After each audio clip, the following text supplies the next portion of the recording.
We go now to a plot within university campuses has been uncovered, apparently, in Thursday's Times. This is interesting. Yes, a group of hard-left academics has been accused of stifling free speech on university campuses by plotting a witch hunt against colleagues on gender identity. Who'd have thought it? So this is, I think we saw this coming. So this is the University and College Union members. They pledged to compile a list of university backroom staff suspected of holding gender-critical beliefs, according to minutes from a meeting. So the plan was to use this information to inform UCU university branches of their colleagues' views, accusing them of being transphobes and gender-critical activists. So what's great is that, throughout history, the compiling of lists has never gone badly when it comes to people's opinions. And always turns out to be the right thing to do. Really good thing and to do. Fair and very reasonable. And it follows, there's been some high-profile examples of this kind of things. There's Kathleen Stock, who's bullied out of a University of Sussex,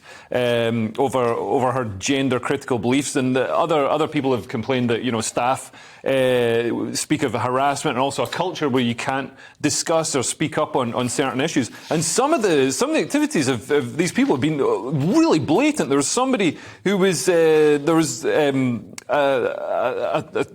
union activist list that used the acronym TERF, which is a sort of slur on feminists, gender-critical feminists, and she was expelled from the mailing list by a circular email that went out to all her colleagues with the subject line, "Effing transphobes, F off." So that is fairly blatant, isn't it? But this is an interesting development. Like, in a sense, it's it has echoes of McCarthyism, but it's slightly different insofar as gender-critical views, what we might call an acknowledgement of biological reality and the importance of biological sex, are shared by the majority of people. So what you have here is a minority of ideologues sort of pretending that their views are the mainstream, are the consensus, and they're going to punish anyone who is brave enough to articulate the majority view, right? That's insane. Well, you sound a little bit turfy to me, Andrew, and I might have to send another email around. Add me to a list. I've already been on one. Oh, really? So this is the thing, the publishing industry, there was a list circulating around the publishing industry of TERFs, or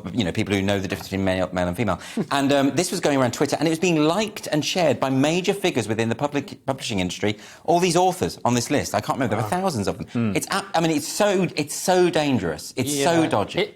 It's a weird sort of mind virus, isn't it, as Elon Musk would call it. It's very Soviet thinking. I hate it. I wouldn't call it McCarthyism, because McCarthy, it turns out, didn't go far enough, kicking commies out of the US. But he was actually right. He was a few decades too soon. Ahead of his time. But this is what's amazing is, not only is it appalling, and they call people transphobes as a slur, and they just try and they hound them out of this union, but this Joe Grady person got 140,000 in salary and benefits in 2021, so it's actually lucrative as well. It's lucrative, but, it is a kind of hysteria when you are demonising people as hateful and transphobic for perfectly legitimate views that are not in any way hateful or transphobic. It is a kind of collective madness, I think. And it's being encouraged and emboldened by EDI, Equality, Diversity and Inclusion, which... So is that the solution to this? Do we just stop hiring people on massive six-figure sums to basically act like the Stasi? How about that? It would be amazing if we could get rid of every EDI department, because they're not looking for inclusion, not